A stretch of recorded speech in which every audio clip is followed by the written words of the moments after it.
दोस्तों, मेरा नाम रोहित है। स्वागत करता हूं आपका राइट डायरेक्शन क्लासेस में।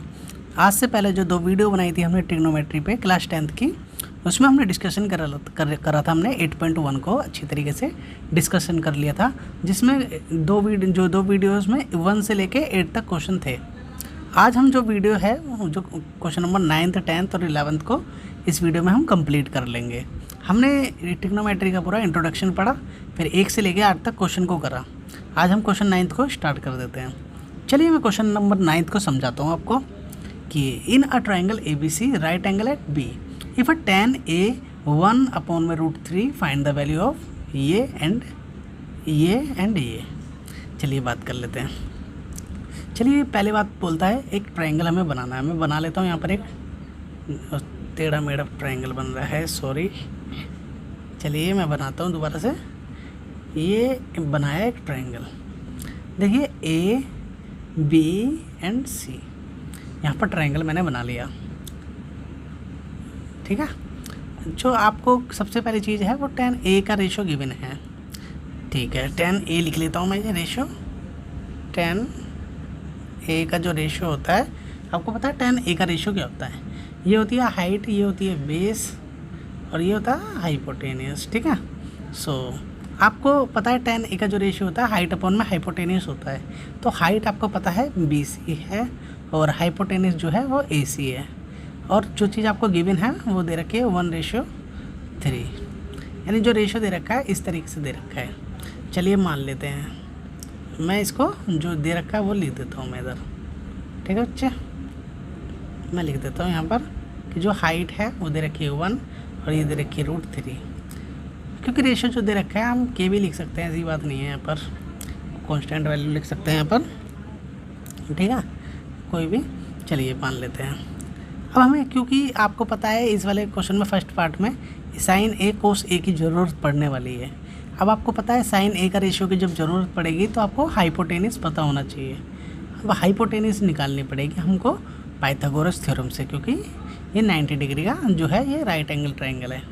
चलिए पाइथागोरस, आपको पता है जब भी बड़ी साइड निकालनी होती है तो छोटी साइड के स्क्वायर को ऐड करना पड़ता है। चलिए AC जो निकालना है, AC निकालने के लिए यानी AC जो है हाइपोटेनियस, और हाइपोटेनियस निकालने के लिए दोनों छोटी साइड यानी बेस और हाइट के स्क्वायर को ऐड करना पड़ता है। चलिए मैं ऐड कर लेता हूँ 3k का होल स्क्वायर प्लस में 1k का स्क्वायर, ठीक है। एंड यहाँ मैं लिख लेता हूँ, ये देखिए √3 का स्क्वायर जो होता है वो 3 होता है और k का स्क्वायर k² ही होता है, और ये आपका k², ठीक है। ये हो गया आपका 4k², ठीक है। 4k² आप जब बाहर निकालेंगे तो वो 2k बचेगा आपका, ठीक है। तो यानी जो हाइपोटेनियस है वो कितने बचे, जो हाइपोटेनियस है वो आपका 2k है। तो आप साइड में रफ में निकाल सकते हैं इसको, ठीक है। अब क्योंकि आपको यहाँ पर sin A की ज़रूरत पड़ने वाली है, cos C की ज़रूरत पड़ने वाली है, cos A की ज़रूरत पड़ने वाली है, sin C की ज़रूरत पड़ने वाली है, तो हम निकाल लेते हैं। sin A आपको sin A, रुकिए,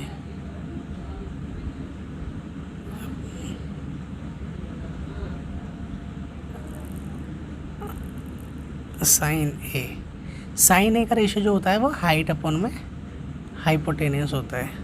हाइट आपको दे रखी है 1k जो भी है, और हाइपोटेनियस आपकी क्या निकली है 2k। कैसे k कट जाएगा वो तो आपको पता ही है, रेशियो है क्योंकि 1/2। अगर आप यहाँ पर cos C निकालें, cos C, तो cos C आप देखिए, अब थोड़ा सा व्यू चेंज हो जाएगा। cos C का मतलब इस वाले एंगल से ये देख रहा है। अब ये एंगल से देख रहा है तो सामने वाले इस टाइम इसकी हाइट हुई, और ये जो है ये BC आपका बेस हुआ, और ये AC हाइपोटेनियस, दोनों में सेम ही रहेगा। चलिए अब cos C की बात करिए। जो cos C होता है वो मतलब जो cos होता है वो उसका रेशियो क्या होता है, बेस अपॉन में हाइपोटेनियस। इस टाइम जो बेस है वो BC बेस है यहाँ पर, तो BC अपॉन AC, जो cos C है BC अपॉन AC, ठीक है। जो BC है उस टाइम आपका बेस है वो, तो BC आपका कितना है देखिए, यहाँ निकाल के दिखा देता हूँ मैं, 1 ही है।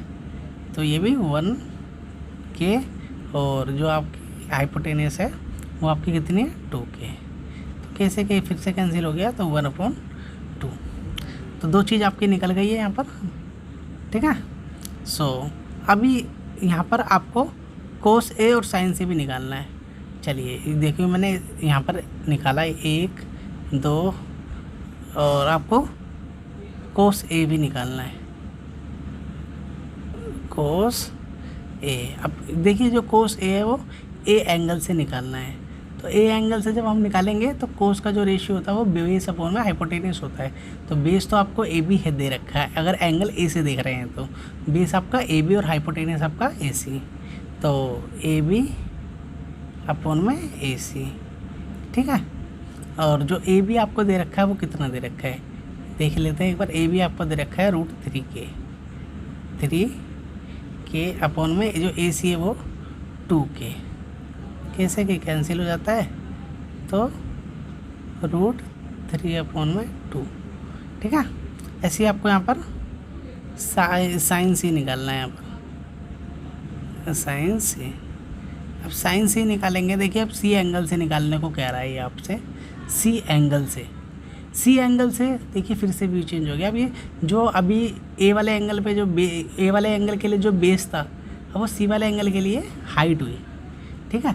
तो साइन निकालने के लिए हाइट अपॉन में हाइपोटेनियस, तो हाइट आपकी ए बी हुई और हाइपोटेनियस ए सी हुआ, ठीक है। जो हाइट हुई वो आपकी ए बी हुई और जो हाइपोटेनियस हुआ वो आपका ए सी हुआ। ए बी आपका कितना दे रखा है √3K और ए सी जो है आपका 2K। कैसे कि कैंसिल, तो आपका √3/2 निकल गया है। चलिए अब क्वेश्चन के अकॉर्डिंग जो आपसे बोला था ऐड कर देते हैं। क्वेश्चन में क्या बोला था, क्वेश्चन में बोला था आपसे साइन और कोस सी, साइन और कोस सी। साइन ए कितना निकाला आपने, साइन ए कोस सी 1/2 × 1/2। चलो अगर आप बोलोगे तो क्वेश्चन लिख देता हूँ, साइन ए कोस सी, ठीक है, प्लस में कोस ए साइन सी, ठीक है। ये तो इसी के अकॉर्डिंग मैं पुट कर देता हूँ। साइन ए जो आपका निकला था वो आपका निकला था 1/2 × कोस सी निकला था, वो भी आपका 1/2। थोड़ा सा एंगल चेंज कर दिया था ना हमने। अब कोस ए, अब जो कोस ए है, अब कोस ए एक बार देख लेते हैं। ये रहा आपका कोस ए जो निकला वो √3/2 निकला है, √3/2 निकला है। और जो साइन सी निकला है वो भी √3/2 निकला है। चलिए थोड़ा सा कर लेते हैं। 1 1 ज़ा 1, जब हमने 1 की मल्टीप्लाई 1 से करी तो 1, 2 1 ज़ा 2 2 ज़ा 4, प्लस का साइन। जब आप √3 की मल्टीप्लाई √3 से करते हैं तो आ जाता है आपका 3, क्योंकि जो √3 होता है वो 3 का आधा होता है, ठीक है। जब आधे आधे की मल्टीप्लाई करेंगे तो पूरा हो जाएगा, 2 2 ज़ा 4। अब आपको बेसिक एलसीएम ट्रिक तो पता ही है, ठीक है। जब दोनों के डेनोमिनेटर एक जैसे होते हैं तो ऊपर डायरेक्ट ऐड होता है, 1 + 3, और एक बार डेनोमिनेटर ले लेते हैं। 3 और 1 4 हो जाएगा, और 4/4 से 4 कटा आपका, तो आपका आंसर आया 1। फर्स्ट पार्ट था आपका, ठीक है, फर्स्ट पार्ट था। सेकंड पार्ट आप खुद करें, ठीक है, फिर भी मैं करा देता हूँ। कोस ए कोस सी, कोस ए कोस सी, ठीक है। सेकंड जो पार्ट था कोस ए कोस सी, माइनस का साइन था, ठीक है, साइन ए साइन सी, साइन ए साइन सी, ठीक है, साइन ए साइन सी, ये दोनों प्रोडक्ट में है, ठीक है। आपको पता है कोस ए आपने कितना निकाला था, देख लेते हैं एक बार जो हमने निकाला था। कोस ए आपका √3/2 निकला था, √3/2। और जो कोस सी था, देखिए कोस सी की वैल्यू हमने रखी थी ना 1/2, तो यहाँ निकाला हमने 1/2। माइनस कर देते हैं। साइन ए जो था, साइन ए 1/2 था, 1/2, और साइन सी था जो कितना था, √3/2 था, 3/2। चलिए सॉल्व कर लेते हैं इसे, ठीक है। जो √3 बन जाए, √3 होता है आपका, ऊपर के ऊपर मल्टीप्लाई 2 2 ज़ा 4, √3 बन जाए √3, 2 2 ज़ा 4, ठीक है। अब देखिए दोनों एक जैसे हैं, √3/4 में से √3/4 गया तो आंसर आपका आता है 0। ठीक है, चलिए ये वाला पार्ट मैंने दोनों पार्ट सोल्व कर दिए हैं, अगले वाले पार्ट की ओर बढ़ते हैं थोड़ा सा। ठीक है, स्टार्ट करते हैं। चलिए क्वेश्चन नंबर 10 क्या बोलता है, in a P Q R right angle at Q. एक पी क्यू आर ट्राइंगल है जो कि राइट एंगल जो बनने वाला है क्यू पर बनने वाला है। देखो ये पी क्यू और आर आपको दे रखे हैं ना, पी क्यू, और जो राइट एंगल वो है वो क्यू पर ही है। आपको देखिए, आपको यहाँ पर एक सम दे रखा है पी आर, ये लिख लेते हैं हम। आपको दे रखा है P R plus Q R is equal to में 25। सॉरी, क्यू आर पूरा नहीं लिख पाया मैं, Q R is equal to में 25, ये चीज़ आपको गिवन है। और दूसरी चीज़ आपको पी क्यू भी गिवन है, पी क्यू की वैल्यू जो है 5 सेंटीमीटर है। तो determine the value of sine P, cos P and ten P. तो आपसे ये कुछ रेशियोज पूछ रहा है, आपसे 3 रेशियो पूछ रहा है। चलिए हम एक्चुअल साइड निकाल लेते हैं। आपको पता है पी क्यू जो दे रखी है वो आपको दे रखी है 5। ठीक है, और पी आर और क्यू आर यानी जो ये इसका और इसका सम जो दे रखा है वो दे रखा है 25। ठीक है, तो सबसे पहले इस तरह के क्वेश्चन को हम सबसे पहले लिखने वाले हैं, पाइथागोरस थ्योरम का यूज़ करने वाले हैं। यहाँ पर जो आपका पी आर का जो स्क्वायर होता है, पी आर का जो स्क्वायर होता है वो क्या होता है, आपको पता होना चाहिए। जो हाइपोटेनिस का स्क्वायर होता है वो छोटी वाली साइड के सम के, मतलब स्क्वायर के सम के बराबर होता है। तो यानी पी क्यू का स्क्वायर प्लस में क्यू आर का स्क्वायर। ठीक है, तो यहाँ पर यूज़ करने वाले हैं हम। एक चीज़ करेंगे यहाँ से हम, देखिए हम यहाँ से पी आर की वैल्यू ड्राइव करेंगे 25, ये क्यू आर यहाँ जाके माइनस हो जाएगा। ठीक है, तो यहाँ ये P R is equal to में 25 माइनस क्यू आर। ठीक है, तो यहाँ पर थोड़ा सा गैप की ज़रूरत है। तो अब देखिए मैं यहाँ पर पी आर की वैल्यू जो ऊपर लिखी है यहाँ से लिख लेता हूँ। पी आर की value 25 minus Q R, 25 minus Q R मैंने यहाँ पर लिख दिया। ठीक है, और इस पे देखिए स्क्वायर था तो स्क्वायर लगा दिया। पी क्यू की जगह मैंने पी क्यू का स्क्वायर ही लिखा है। ठीक है, और क्यू आर की जगह मैंने क्यू आर का, देखिए अच्छा पी क्यू की आपको वैल्यू गिवन थी तो पी क्यू की आप वैल्यू लिख सकते हैं यहाँ पर। ठीक है, पी क्यू की आपकी वैल्यू दे रखी थी वो 5 दे रखी थी, तो 5 का स्क्वायर है ना। और जो क्यू आर आपको जो दे रखा है, क्यू आर आपको नहीं दे रखा तो क्यू आर का स्क्वायर ही लिख सकते हैं। ठीक है, चलिए सॉल्व करते हैं इसको।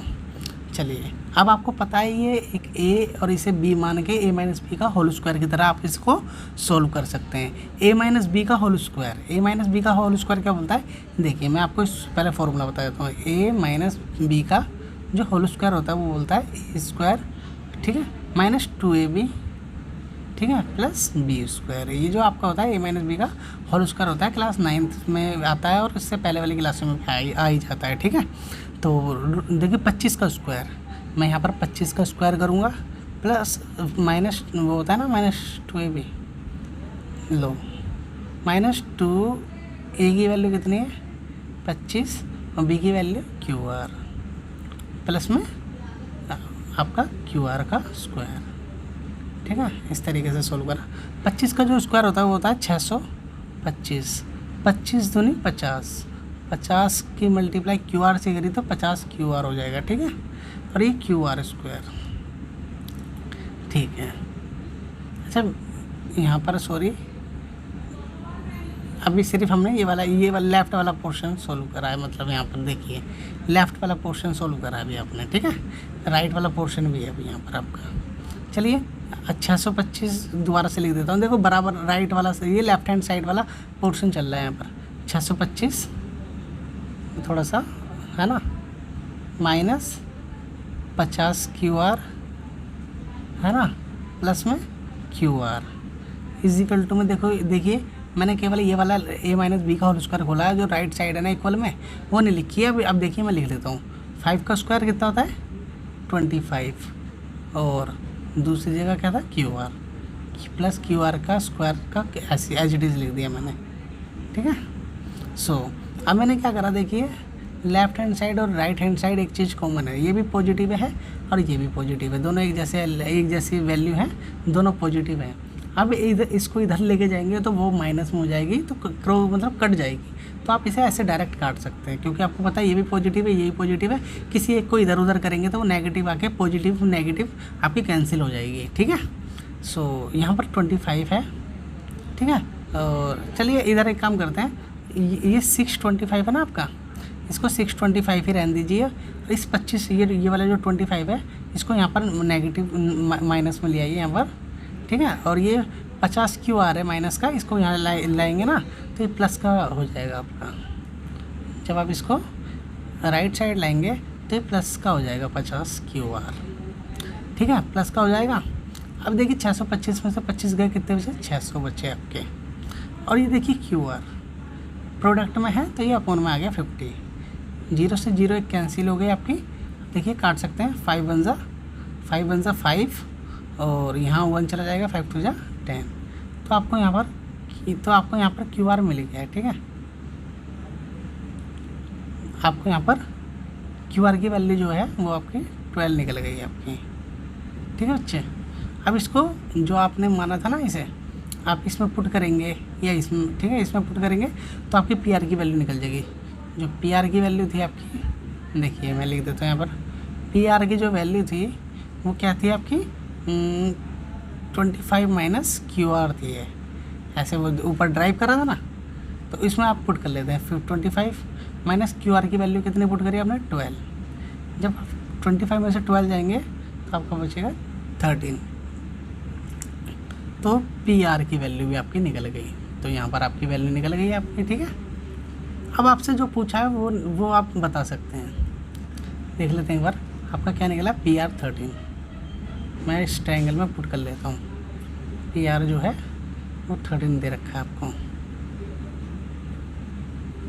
देखिए मैंने यहाँ लिखा PR 13 और QR आपको दे रखा है 12 दे रखा है, ठीक है। थोड़ा सा घिच पिच हो गई है, देख लेना आप। चलिए अब आपसे बोला इनने sin P cos P tan P, इस ट्रायंगल का यूज़ करेंगे। देखिए मैं यहाँ पर थोड़ा सा ट्रायंगल दोबारा बना देता हूँ, PQR, ये 13 निकला, ये 12 निकला और ये आपका कितना दे रखा था, 5, ठीक है। तो यहाँ पर आपने एक बार देख लेना वैल्यू दोबारा से किस किस चीज़ की पूछी थी इनने। देखिए sin P cos P tan P, sin P cos P tan P। चलिए sin P की वैल्यू निकाल देते हैं। sin P होता है जो आपका हाइट अपॉन में हाइपोटेनियस होता है। हाइट आपको दिख रही है जो आपको QR, हाइट क्या दिख रही है, QR, और हाइपोटेनियस दिख रही है PR। तो इसमें वैल्यू पुट करी, QR की वैल्यू 12 और PR की वैल्यू 13। तो आपका sin P का रेशियो निकल गया। सॉरी ये P है ना, मैंने ये लिख दिया। अब यहाँ पर हम cos P का निकाल देंगे। cos P का इस वाले एंगल से देख रहे हैं आप, ठीक है। cos P का जो रेशियो होता है वो आपका होता है बेस अपॉन में हाइपोटेनियस होता है आपका। अब बेस आपको कितना दे रखा है, 5, और हाइपोटेनियस जो दे रखा है आपको कितना दे रखा है, 13। तो इसका भी रेशियो आपको निकल गया है। आपको tan P का भी पूछ रहा है। tan P का जो रेशियो होता है वो कितना होता है, tan P का रेशियो भी आपका होता है हाइट अपॉन में बेस होता है। तो हाइट अपॉन में बेस, हाइट आपको देख रखी है 12 और बेस आपको 5। तो इस तरीके से आप सारे रेशियो निकाल दिए, ठीक है। थोड़ा कॉन्सेप्ट था इस क्वेश्चन का, तो एक बार आप ध्यान से करिए, आप इस वाले क्वेश्चन से हेल्प लेके करिए, फिर आप खुद से भी ट्राई कीजिए ऐसे क्वेश्चन, ठीक है। चलिए क्वेश्चन अगले की ओर बढ़ते हैं हम। क्वेश्चन नंबर 11 की ओर। क्वेश्चन नंबर 11 आपसे क्या बोलता है, क्वेश्चन नंबर 11 में आपको कुछ स्टेटमेंट दे रखी है और उस स्टेटमेंट में आपको बताना है वो जो स्टेटमेंट है आपकी वो ट्रू है या फॉल्स है। यदि ट्रू है तो आप बताइए वो ट्रू क्यों है, अगर फॉल्स है तो बताना है इसके पीछे का रीज़न, ठीक है। तो आपको पहला स्टेटमेंट में पढ़ देता हूँ। पहले स्टेटमेंट में क्या बताया, the value of tan A is always less than 1। इसने बताया जो tan A की वैल्यू होती है वो हमेशा 1 से कम होती है। क्या ऐसा हो सकता है, देख लेते हैं एक बार। आपको पता है tan A है, ये A B C। आपको पता है tan का हाइट और अपॉन में बेस जो रेशियो होता है, tan का जो होता है हाइट अपॉन में बेस होता है। आपको पता होना चाहिए, यहाँ पर आपको क्या पता होना चाहिए, हाइट अपॉन में बेस। हाइट हम क्या हमेशा मान लेते हैं ये आपकी 4 है और ये आपकी 3 है। चलो 3 अपॉन में 4, तो आपको यहाँ पता लग गया ये 1 से नीचे आंसर आने वाला है। जो आपकी जो tan A की वैल्यू है वो आपकी 1 से नीचे आने वाली है। लेकिन ज़रूरी नहीं है कि ये ज़रूरी नहीं है कि आपकी जो वैल्यू होने वाली है वो हमेशा ऐसी होगी। क्या पता आपको ये जो वैल्यू है आपकी, जो आपकी वैल्यू जो है वो क्या पता ये 5 हो, क्या पता आपकी ये वैल्यू 5 हो या 3 हो, ऐसा भी हो सकता है। मतलब जो हाइट है वो बेस से ज़्यादा भी हो सकती है। तो इस सिचुएशन में क्या आपकी जो है वो 1 से नीचे आ रहा है आंसर? तो नहीं, वो 1 से ऊपर आएगा। जो इन्हें फर्स्ट स्टेटमेंट बोला है कि जो इसने फर्स्ट स्टेटमेंट बोला है कि जो tan a की वैल्यू होने वाली है वो हमेशा 1 से नीचे होने वाली है, तो ये हमने आपको बता ही दिया है ये आप जस्टिफाई करके कि ये 1 से ऊपर भी हो सकती है वैल्यू, ठीक है। तो पहला स्टेटमेंट आपका फॉल्स है, जो पहला स्टेटमेंट है वो आपका फॉल्स है, ठीक है। सेकंड स्टेटमेंट पढ़ लेते हैं हम। चलिए सेकंड स्टेटमेंट मैं बताता हूँ आपको। सेकंड स्टेटमेंट में क्या बोलता है, sec a 12/5 for some value of angle a। जो sec a मैं लिख लेता हूँ, देखिए sec a, जो sec a का जो रेशियो होता है देखिए वो होता है आपको उसका उल्टा होता है, ठीक है, रेसिप्रोकल होता है sec a। तो sec a का जो रेशियो होता है वो हाइपोटेनियस अपॉन में बेस होता है। हाइपोटेनियस यहाँ पर 25 दे रखा है, 12 दे रखा है। जो हाइपोटेनियस है वो आपको 12 दे रखा है और जो आपका ये बेस दे रखा है वो 5 दे रखा है। तो ये पॉसिबिलिटी है क्योंकि हाइपोटेनियस बड़ी होती है as compare to height and base. तो ये जो 12 दे रखा है और ये आपको 5 दे रखा है, तो ये पॉसिबिलिटी है कि ये आ सकता है, ठीक है। किसी ना किसी एंगल्स पे ये सिचुएशन पे ये वैल्यू आ सकती है, ठीक है। तो ये वाला आपका ट्रू है, सेकंड स्टेटमेंट जो है आपका ट्रू होगा। चलिए बात कर लेते हैं अगले स्टेटमेंट की ओर। अगले स्टेटमेंट में क्या बताया गया मैं रफ कर देता हूँ। थर्ड वाला पॉइंट बोलता है जो कोस ए होता है वो एब्रीवेशन होता है कोसेकेंट ऑफ एंगल ए का। जो कोस ए होता है क्या वो एब्रीवेशन होता है कोसेकेंट ऑफ एंगल ए का? तो इसका आंसर आपका फॉल्स हो सकता है। इसका आंसर फॉल्स हो सकता नहीं होगा। फॉल्स इसलिए होगा कि जो कि कोस ए है वो एब्रीवेशन पता है इस कोसेकेंट का नहीं होता है, वो किसका होता है? वो होता है कोसाइन का। किसका होता है? कोसाइन का। चलिए इस वाले की बात कर लेते हैं फोर्थ की ओर। जो quote A is a product of quote and A. जो कोट ए है वो प्रोडक्ट होता है कोट ए और ए का, तो इसका आंसर आपका फॉल्स होगा। पूछो फॉल्स क्यों होगा? तो फॉल्स होने का इसका रीज़न क्या है? जो कोट होता है वो भैया कॉन्टेंजेंट होता है, कोटेंजेंट ऑफ एंगल ए, ठीक है। इसका ये होता है कोट होता है कोटेंजेंट ऑफ एंगल ए, ना कि प्रोडक्ट ऑफ कोट एंड ए, ठीक है। चलिए बढ़ते हैं अगले क्वेश्चन, अगले पॉइंट की ओर। चलिए साइन का जो रेशियो दे रखा है, ये आपको साइन का रेशियो दे रखा है। साइन का जो रेशियो दे रखा है देखिए ABC, मान लेते हैं थीटा है आपका, ठीक है। तो साइन का जो रेशियो दे रखा है ये 4 है और ये 3 है, क्योंकि साइन जो हाइपोटेनस होता है वो किसी भी राइट एंगल ट्रायंगल की सबसे बड़ी साइड होती है। तो इनमें से देखिए 4 से मतलब हाइट से छोटे दिखा रहा है, तो ये क्या कभी पॉसिबल हो सकता है? तो ये पॉसिबल नहीं हो सकता है। तो इसका आंसर आपका फॉल्स होगा, ठीक है बच्चे। अगर आपको ये वीडियो अच्छी लगे तो इस वीडियो को लाइक शेयर और सब्सक्राइब करिए हमारे चैनल को, जिससे कि हम आपको ट्रिग्नोमेट्रिक्स के बहुत अच्छे क्वेश्चन, एक्स्ट्रा क्वेश्चन भी आपको कराते रहे हैं, ठीक है।